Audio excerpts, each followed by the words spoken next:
बतलाओ इमरान प्रतापगढ़ी, तुमने जो मक्कारी और अय्यारी की, तुमने मुसलमानों को जो बदनाम किया, मुसलमानों को जो फरेब में रखा, बतलाओ कि तुम कितना सीट जिता पाए।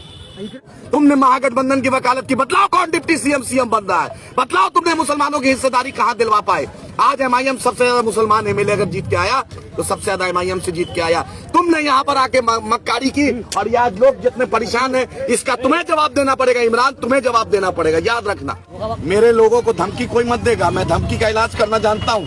मैं पेंशन लेना भुला दूंगा, याद रखना। लंदन में पेंशन नहीं लेते हो, बिहार में पटना में पेंशन लेना है। एक आदमी जो भी बोल रहा है उसके बाप को मैं याद दिला दूंगा, मेरा नाम आदिल हसन, याद रखना। मैं वकालत भी जानता हूँ, मैं सियासत भी जानता हूँ, और मैं अल्लाह से डरता हूँ, दुनिया में किसी से डरने वाला नहीं हूँ। जितने भी लोग हैं, जिसने भी वोट दिया उसकी इज्जत कीजिए, उसका एहतराम कीजिए, और ये गुंडागर्दी बलरामपुर में नहीं चलेगी, बारसोई में नहीं चलेगी, आबादपुर में नहीं चलेगी। अस्सलाम वालेकुम वरहमतुल्लाह बरकातहू। दोस्तों, यही बाजीपुर घाट है, यही है, उधर बंगाल है, इधर बिहार है। पूछिए महागठबंधन के लोगों से, जिसने 25 साल इस इलाके में राज किया, 25 साल विधायक अपने बने, अपने भाई को विधायक बनाया। आप पूछिए घाट कौन बनाएगा। बतलाओ इमरान प्रतापगढ़ी, तुमने जो मक्कारी और अय्यारी की, तुमने मुसलमानों को जो बदनाम किया, मुसलमानों को जो फरेब में रखा, बतलाओ कि तुम कितना सीट जिता पाए। बतलाओ तुम कितना सीट जीत पाए, बता पाए, बतलाओ, जवाब दो इमरान। तुम आए थे बलरामपुर, आज ये ब्रिज कौन बनाएगा? आज तुम्हारे चलते ये सीट भाजपा की गोदी में चली गई है। बतलाओ ये ब्रिज कौन बनाएगा? बतलाओ खुरादार घाट कौन बनाएगा? जमीरा, डमडोलिया, बाजितपुर, जगन्नाथपुर, जितवारपुर कौन बनाएगा? इमरान बताओ। तुमने नाच गाना की बात की, तुमने यहाँ शेर शायरी की, तुम पैसा लेके गाना शायरी करते हो। बतलाओ इस इलाके का, इस हाल की, इस ब्रिज को कौन बनाएगा? बतलाओ। तुमने महागठबंधन की वकालत की, बतलाओ कौन डिप्टी सीएम बन रहा है, बतलाओ तुमने मुसलमानों की हिस्सेदारी कहां दिलवा पाए। आज एमआईएम सबसे ज्यादा मुसलमान एमएलए अगर जीत के आया तो सबसे ज्यादा एमआईएम से जीत के आया। तुमने यहाँ पर आके मक्कारी की, और ये आज लोग जितने परेशान हैं इसका तुम्हें जवाब देना पड़ेगा इमरान, तुम्हें जवाब देना पड़ेगा, याद रखना। तुमने मक्कारी की, तुमने झूठ बोला के लोग को। कौन डिप्टी सीएम बन रहा है बतलाओ? यही मुकेश सैनी 0 सीट, यही तेजस्वी 25 सीट, यही माले की स्थिति, यही सीपीआई सीपीएम कांग्रेस। बतलाओ इस इलाके की बदहाली को कौन इमरान दूर करेगा, जिसने तुमने झूठ आके बोला था बलरामपुर बारसोई में। अब बलरामपुर बारसोई की जनता तुमसे जवाब पूछ रही है इमरान, तुम आओ, यहाँ से जवाब देना पड़ेगा तुम्हारे आके। ये ब्रिज, लोग की परेशानी देखो, स्कूल, कॉलेज, हॉस्पिटल, इलाज के लिए लोग कितने परेशान होते हैं। सिर्फ बिहार और बंगाल की दूरी थी। 17 महीना तुम्हारा एमएलए सरकार में रहा, उससे पहले 2015 में महागठबंधन की सरकार बनी। ये इलाका हमेशा महागठबंधन के लोगों को वोट दिया। बतलाओ इलाज आज क्या जवाब है? और मैं एक बात बोल दे रहा हूँ, मेरे लोगों को धमकी कोई मत देगा, मैं धमकी का इलाज करना जानता हूँ। मैं पेंशन लेना भुला दूंगा, याद रखना। लंदन में पेंशन नहीं लेते हो, बिहार में पटना में पेंशन लेना है। एक आदमी जो भी बोल रहा है उसके बाप को मैं याद दिला दूंगा, मेरा नाम आदिल हसन, याद रखना।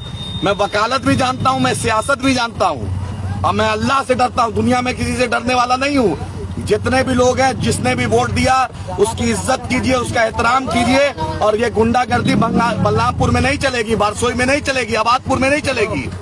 यहाँ से लेके डीजीपी तक का नंबर मेरे पास है, इसलिए मैं इज्जत करता हूँ। तो मेरे प्यार को आपने देखा है, मेरे जलाल को नहीं देखा है आपने। याद रखिए मैं क्या हूँ, आप अच्छे से जानते हैं। और जो भी है आप करता है, हम आपकी इज्जत करते हैं। अपने गुरु से पूछ लीजिए मेरे बारे में, मेरा नाम आदिल हसन है। गुरुजी भी अच्छे से जानते हैं मेरा आदिल हसन नाम है। हम उस सब डरने वाले नहीं है, लुचुर पुचुर गाजर मूली नहीं है। हम भी जानते हैं इलाज करना क्या है, वकालत भी जानता हूँ, सियासत भी जानता हूँ, डरता हूँ सिर्फ अल्लाह से। और इमरान बताओ आज इलाके की बदहाली दूर कैसे होगी? तुम्हें जवाब देना पड़ेगा। तुमने आकर यहाँ पर मक्कारी किया, उस मक्कारी का जवाब सीमांचल नहीं, बिहार का लोग तुमसे पूछ रहा है। इमरान आओ, तुम जवाब दो। ये ब्रिज बतलाओ कब बनेगा? तुम्हारी सरकार, तुमने जो झूठ बोला, ये ब्रिज कब बनेगा? लोग की परेशानी को दूर कैसे होगा? आज हॉस्पिटल में डॉक्टर कैसे आएगा? आज घुसखोरी कैसे बंद होगी? आज तुम्हें इमरान बचाना पड़ेगा। इंशाअल्लाह तुमसे जवाब लूंगा, अल्लाह ने चाहा। आदिल हसन। दोस्तों, सुना आपने आदिल हसन को। आदिल हसन आप जानते हैं बलरामपुर विधानसभा क्षेत्र से ऑल इंडिया मजलिस-ए-इत्तेहादुल मुस्लिमीन के प्रत्याशी थे और दूसरी बार उस विधानसभा क्षेत्र से चुनाव लड़ रहे थे। पहला चुनाव उन्होंने सन 2015 में लड़ा, 2020 में हालांकि वो चुनाव नहीं लड़े। पार्टी को अलग अलग सीट से चुनाव लड़ाना था, वहाँ उन्होंने मेहनत की, लेकिन इस बार वो खुद चुनावी मैदान में उतरे। हालांकि कम समय में उन्होंने जिस तरह की मेहनत की उसका ये नतीजा था कि सिर्फ 389 वोटों से वो चुनाव हार गए, वो भी रीकाउंटिंग में ऐसी बातें सामने आई। आपको बता दें, इस पूरे मामले के बाद लगातार आदिल हसन जो है वो सोशल मीडिया प्लेटफॉर्म पर लाइव आकर के लोगों से रूबरू हो रहे हैं, अपनी बात रख रहे हैं, और सबसे निशाने पर अगर उनके कोई अभी है तो वो है मशहूर शायर, कांग्रेस के राज्यसभा के सांसद और माइनॉरिटी सेल के राष्ट्रीय अध्यक्ष इमरान प्रताप गरी।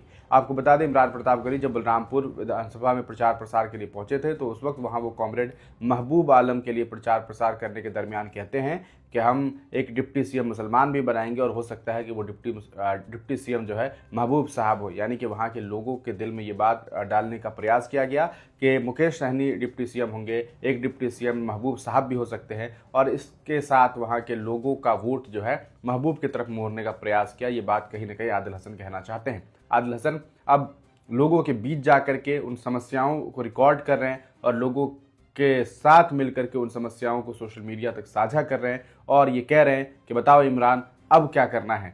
तुमने कहा था कि यहाँ डिप्टी सीएम बनाएंगे, यहाँ सरकार बनेगी, यहाँ ये हाल हुआ कि आज एनडीए का प्रत्याशी चुनाव जीत गया है, एनडीए की प्रत्याशी चुनाव जीत गई है, एलजेपी की जो एक महिला प्रत्याशी थी उन्होंने चुनाव जीत लिया है। अब ये कैसे बनेगा पुल? और ये एक मामला नहीं है बल्कि कई ऐसे मामलात हैं जहाँ पर काम की ज़रूरत है। ये वो जगह है जहाँ बंगाल और बिहार को जो है वो ये पुल जोड़ता है।